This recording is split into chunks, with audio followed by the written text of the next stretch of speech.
और देखिए, आम आदमी पार्टी के राज्यसभा सांसद संजय सिंह के घर पर आज सुबह ईडी की टीम छापा मारने के लिए पहुंचे। छापेमारी संजय सिंह के दिल्ली वाले घर पर हो रही है। करीब 7 से 8 अधिकारी आबकारी नीति केस के सिलसिले में यहां पर छानबीन कर रहे हैं। आबकारी नीति केस की चार्जशीट में संजय सिंह का भी नाम है। आम आदमी पार्टी के नेताओं पर यह कोई पहला मामला नहीं है। इससे पहले आपके कई नेता जेल जा चुके हैं। मनीष सिसोदिया का नाम इसमें है, अभी भी जेल में है। सीएम अरविंद केजरीवाल के बंगले के मामले में भी जांच अभी तक जारी है। अब सवाल यह कि कट्टर ईमानदार तो क्यों डरते सरकार।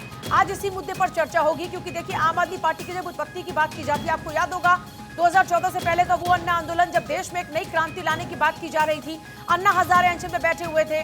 देश में भ्रष्टाचार को खत्म करने के लिए लगातार युवाओं की भारी भीड़ उस आंदोलन के साथ में जुड़ रही थी और उसी आंदोलन में अरविंद केजरीवाल की मौजूदगी थी। अरविंद केजरीवाल आंदोलन खत्म होने के बाद पार्टी बनाते हैं, चुनाव लड़ते हैं, दिल्ली में सरकार बनाते हैं और उसके बाद में उनके मंत्री करप्शन के मामले में फंस जाते हैं। संजय सिंह के घर पर भी ईडी की टीम पहुंच गई। जरा सोचिए, ये वो नेता हैं आम आदमी पार्टी के जो मुख्य धारा के लोग हैं। इस बीच उन्हीं के ऊपर जब गंभीर आरोप लग रहे हैं, तो फिर किस बात की कट्टर ईमानदारी, इसको लेकर सवाल उठने लगे। उनके पिता क्या कह रहे हैं, सुनिए एक बार। हमारी कोई बात नहीं, मैंने केवल इतना पूछा आप लोग कहाँ से आए हैं, कौन है। मैं तो जान लूँ, मैं उनका फादर हूँ। हो सकता है मैं झूठ बोल रहा हूँ आप लोग, लेकिन कुछ तो मैं समझ पा रहा हूँ। You people have come from the department of ED, इतना तो मेरी समझ आई है। और संजय देर रात आए हैं, सो रहे हैं और मैं बहू के कमरे में जा नहीं सकता। Being a father in law, अगर आप लोग परिवार वाले हों, ये मैंने उनको जवाब दिया। मैंने अपने स्तर से प्रयास किया, वो जग जाए। और जैसे ही जग के आए, मैंने इस टीम को उनके हवाले किया और उनके अधिकारी से कहा कि क्या मैं बाहर जाके बैठ सकता हूँ। कहा अंकल जी आप जाइए बैठिए। और इस पूरे मामले में आम आदमी पार्टी की प्रवक्ता रीना गुप्ता का क्या कुछ कहना है, सुनिए एक बार।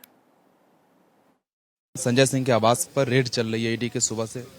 देखिए, ये जो रेड चल रही है, ये सिर्फ मोदी जी का डर है और कुछ भी नहीं है, क्योंकि संजय जी हमेशा से मोदी जी के एक्शंस के खिलाफ आवाज उठाते रहे हैं। यही कारण है कि आज ईडी और सीबीआई को यहाँ भेजा गया है। लेकिन आबकारी घोटाले में संजय सिंह का नाम कई गवाहों ने लिया, उसके बाद कह रही है कि ईडी ने रेड किया। मैंने चार्जशीट नहीं देखी है, लेकिन कोई घोटाला ही नहीं हुआ है आज तक। एक पैसे की जब रिकवरी नहीं हुई है, तो ये तो सिर्फ एक तरीके से जो है एक मनगढ़ंत कहानी है कि कोई घोटाला हुआ है। साफ तौर से ये कह रहे हैं कि मोदी जी के जो घोटाले हैं उसको उजागर कर रहे थे आम आदमी पार्टी के राज्यसभा सांसद संजय सिंह, इसलिए संजय सिंह के आवास पर इस वक्त ईडी की रेड चल रही है। कैमरामैन विवेक शुक्ला के साथ केशव कुमार झा, भारत 24 दिल्ली। और चर्चा की शुरुआत करें। अमित तिवारी नेता बीजेपी हमारे साथ में, रत्नाकर सिंह नेता कांग्रेस हमारे साथ में, अनुराग तिवारी पॉलिटिकल एनालिस्ट हमारे साथ में। एक बार सभी का स्वागत है। सबसे पहले शुरुआत बीजेपी के साथ कर रही हूं। अमित जी, आम आदमी पार्टी के खिलाफ में लगातार एक्शन पर एक्शन, उनके नेताओं पर गाज गिर रही है। ईडी की रेड, वो कह रहे हैं कि ये मोदी जी का डर है, आप लोग डरे हुए हैं, इसीलिए ईडी का इस्तेमाल कर रहे हैं। नहीं पूजा जी, देखिए डरा हुआ कौन है ये आम आदमी पार्टी स्वयं जानती है। एक कट्टर भ्रष्टाचार में लिप्त हुई पार्टी, एक कट्टर भ्रष्टाचारी पार्टी जो अपने आप को बोलते रहते थे कि हम ईमानदार हैं, ईमानदार हैं, ईमानदार हैं। उनका एक के बाद एक सरकार में आने के बाद भ्रष्टाचार, वो जो पहले दिल्ली में आपने देखा होगा किस तरीके से ऑटो में पोस्टर लगाया जाता था। एक तरफ शीला दीक्षित जी की फोटो रहती थी और दूसरी तरफ केजरीवाल की, और कहता पूछा जाता आज वही व्यक्ति अपनी बच्चों की झूठी कस्में खा के आज किस तरीके से भ्रष्टाचार में लिप्त हो गया है। आप एक के बाद एक, जो आपने मोहल्ला क्लिनिक देखा, किस तरीके से स्वास्थ्य के घोटाले में, स्वास्थ्य का घोटाला हुआ दिल्ली में। कोरोना काल में उस मोहल्ला क्लिनिक के इंफ्रास्ट्रक्चर का कोई इस्तेमाल नहीं हुआ।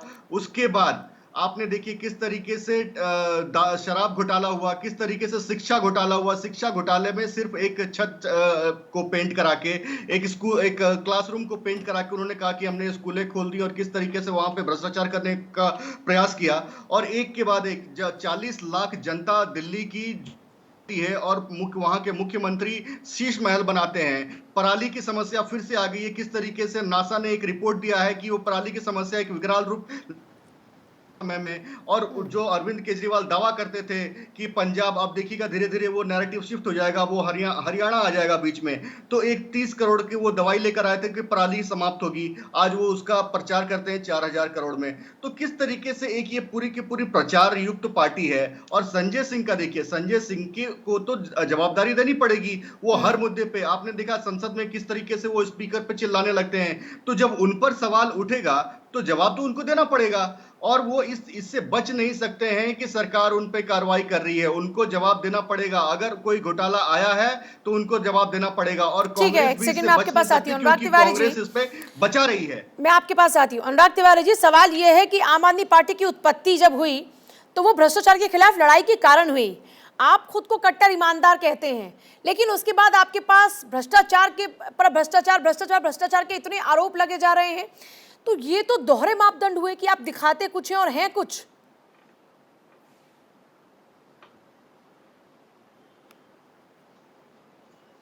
आवाज नहीं आ रही आपकी अनुराग जी। जी, जैसा आप कह रहे हैं, मुझे लग रहा है कि लगभग सभी लोगों का मत आज के समय में आम आदमी पार्टी के लिए ऐसा ही बनता जा रहा है। एक समय था जब आम आदमी पार्टी ये दावे कर रही थी कि भ्रष्टाचार को इस राजनीति से खत्म करना है और एक साफ सुथरी राजनीति लानी है। वो एक दौर था जब युवा अपनी नौकरी छोड़ के और आम आदमी पार्टी को ज्वाइन किया था, बड़े बड़े पैकेज पे थे और सब कुछ त्याग दिया था आम आदमी पार्टी के लिए। और मुझे लग रहा है कि वो सभी लोग आज अपने आप को ठगा हुआ महसूस कर रहे हैं। जब आपने ऐसे दावे किए थे, युवाओं के भविष्य के साथ खेला था, तो कम से कम उनके साथ न्याय करना चाहिए। मैं आपके पास आ रही हूँ रत्नाकर जी। ये तो पिछली बार की भ्रष्टाचार से भी बड़ा भ्रष्टाचार हुआ। पैसों का ही नहीं, लोगों की भावना के साथ भी भ्रष्टाचार हुआ। क्योंकि आप तो कहा करते थे कि हम कट्टर ईमानदार हैं, लेकिन आपके ऊपर भ्रष्टाचार के एक से बढ़कर एक आरोप लगे जा रहे हैं। आप जिस घर में रहते हैं वहां करप्शन, आपके नेताओं की मिनिस्ट्री में करप्शन, आपके विकास कार्यों में करप्शन पर करप्शन। पूजा जी, देखिए, देश में अगर कहीं पे भी भ्रष्टाचार अगर दिखाई दे रहा है भारतीय जनता पार्टी को, तो निश्चित रूप से उस भ्रष्टाचार को खत्म करने की कवायद करते रहना चाहिए। लेकिन जिस प्रकार केंद्रीय एजेंसियों का दुरुपयोग जो है विपक्ष के नेताओं के ऊपर किया जा रहा है, निश्चित रूप से प्रश्न चिन्ह तो उठना लाजमी है। आज जैसे जैसे चुनाव नजदीक आते जा रहे हैं, केंद्रीय एजेंसियों का दुरुपयोग जो है बढ़ता जा रहा है। आप देख सकते हैं कि कल ही 4 पत्रकारों को, न्यूज क्लिक के 4 पत्रकारों को पूछताछ की गई।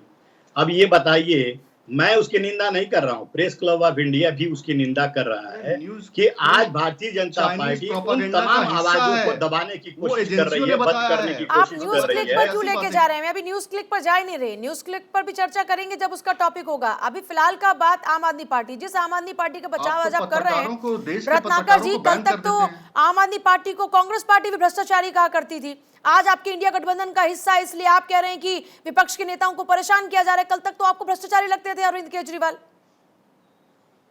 प्रश्न ये है पूजा जी, मुझे बोलने का मौका दिया जाए और प्लीज मुझे बीच में इंटरप्ट न किया जाए, मैं रिक्वेस्ट करूंगा। मैं किसी के बीच में इंटरप्ट नहीं किया। देखिए पूजा जी, आज सवाल ये है कि क्यों भारतीय जनता पार्टी सिर्फ विपक्ष के नेताओं के ऊपर कार्रवाई कर रही है, क्यों इतनी डरी हुई है। आज आंकड़े उठाकर देख लीजिए, 95% से ज्यादा ईडी या केंद्रीय एजेंसियों की जो है छापेमारी हुई है वो विपक्ष के नेताओं के ऊपर हुई है। ऐसा क्यों किया जा रहा है? क्योंकि आवाज दबाने की कोशिश की जा रही है।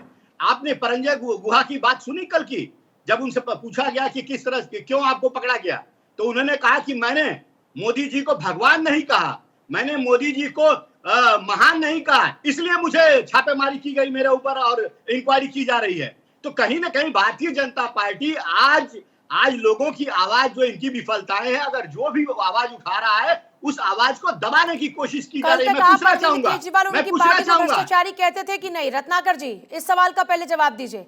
कल तक क्या कांग्रेस पार्टी आम आदमी पार्टी के ऊपर आरोप लगाती थी भ्रष्टाचारी होने के, क्या नहीं? पूजा जी, किसी भी भ्रष्टाचार की जांच होनी चाहिए, लेकिन आप पहले ये बताइए, कल तक आप ये मानते थे कि नहीं? मैं और कांग्रेस की जड़ें खोदने का काम आम आदमी पार्टी ने किया कि नहीं? मैं आपकी बातों का जवाब देना चाहता हूं, जरा मुझे देने का मौका दीजिए प्लीज। पूजा जी, मैंने आपकी बातों का समर्थन कर रहा हूं। निश्चित रूप से अगर कोई भी व्यक्ति भ्रष्टाचार में लिप्त है तो उसके ऊपर जांच होनी चाहिए, कार्रवाई होनी चाहिए। केंद्र सरकार या केंद्रीय एजेंसियों का यह काम है, वो करना चाहिए।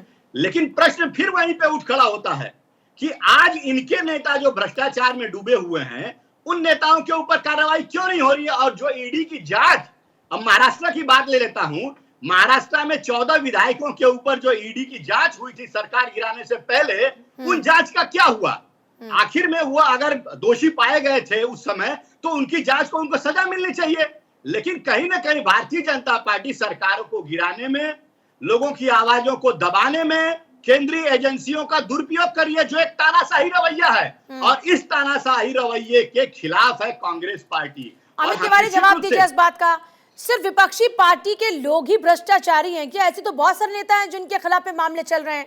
पहले ईडी उनके खिलाफ में एक्शन लेती है, फिर उसके बाद में जहां पर मामला बन जाता है, सेटिंग हो जाती है, साथ में आ जाते हैं, फिर वहां पर वो जांच पड़ताल रुक जाती है, फिर वो पाक साफ हो जाते हैं। ये आरोप का जवाब क्या है?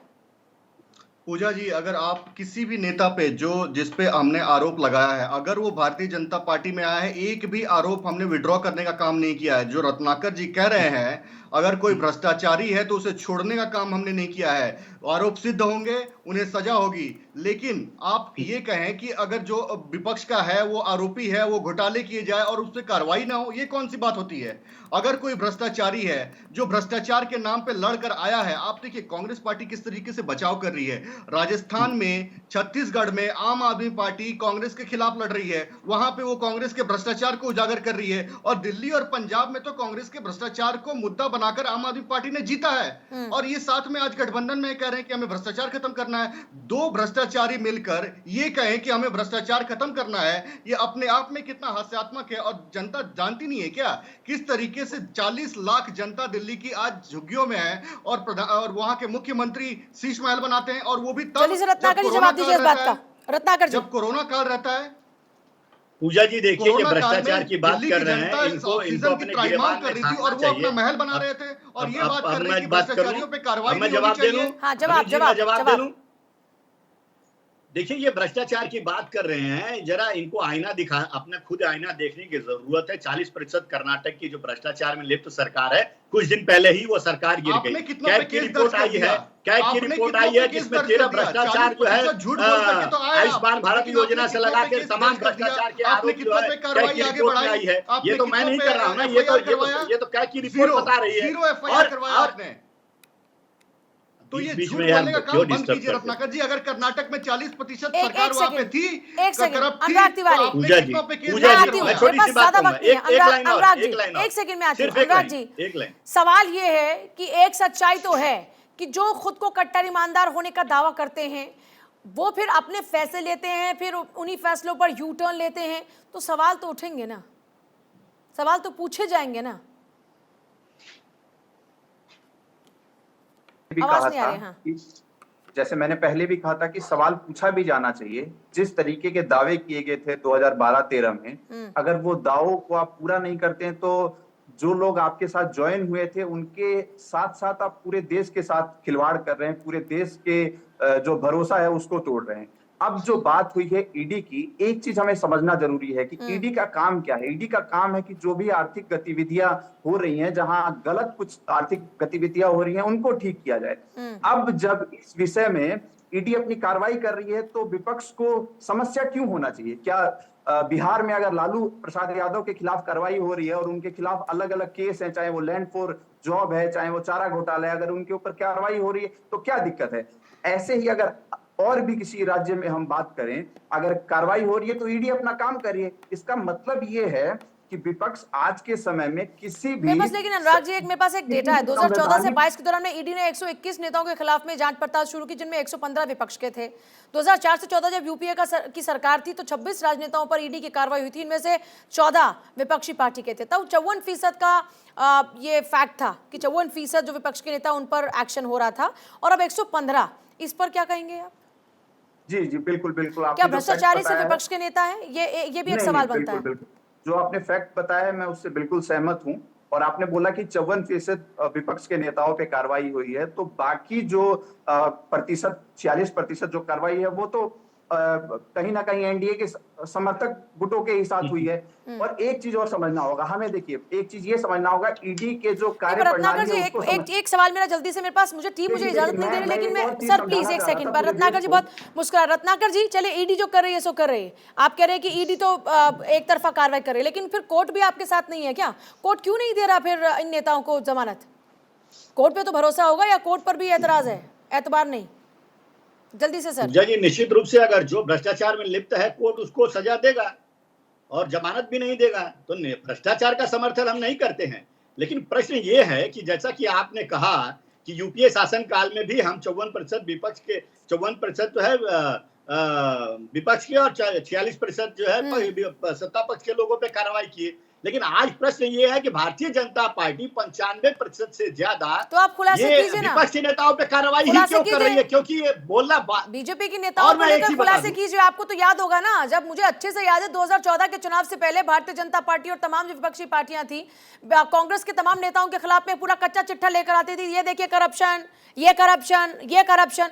आप भी ऐसे लेकर आइए ना, तब होगा फिर कड़ा मुकाबला। बहुत शुक्रिया आप नहीं, सभी हम का तो चर्चा में करप्शन शामिल लेके होने आते के हैं, लिए। लेकिन जो देखिए आरोपों से बात नहीं कोशिश बनेगी, करता फैक्ट के है। साथ में आना होगा। छोटा सा ब्रेक मुझे मजबूरन लेना होगा, लेकिन देखिए पॉलिटिक्स के अंदर अब जो भी बात हो वो फैक्चुअल हो, तो मुझे लगता है कि जनता भी बहुत ज्यादा प्रभावी होगी आपकी बातों से।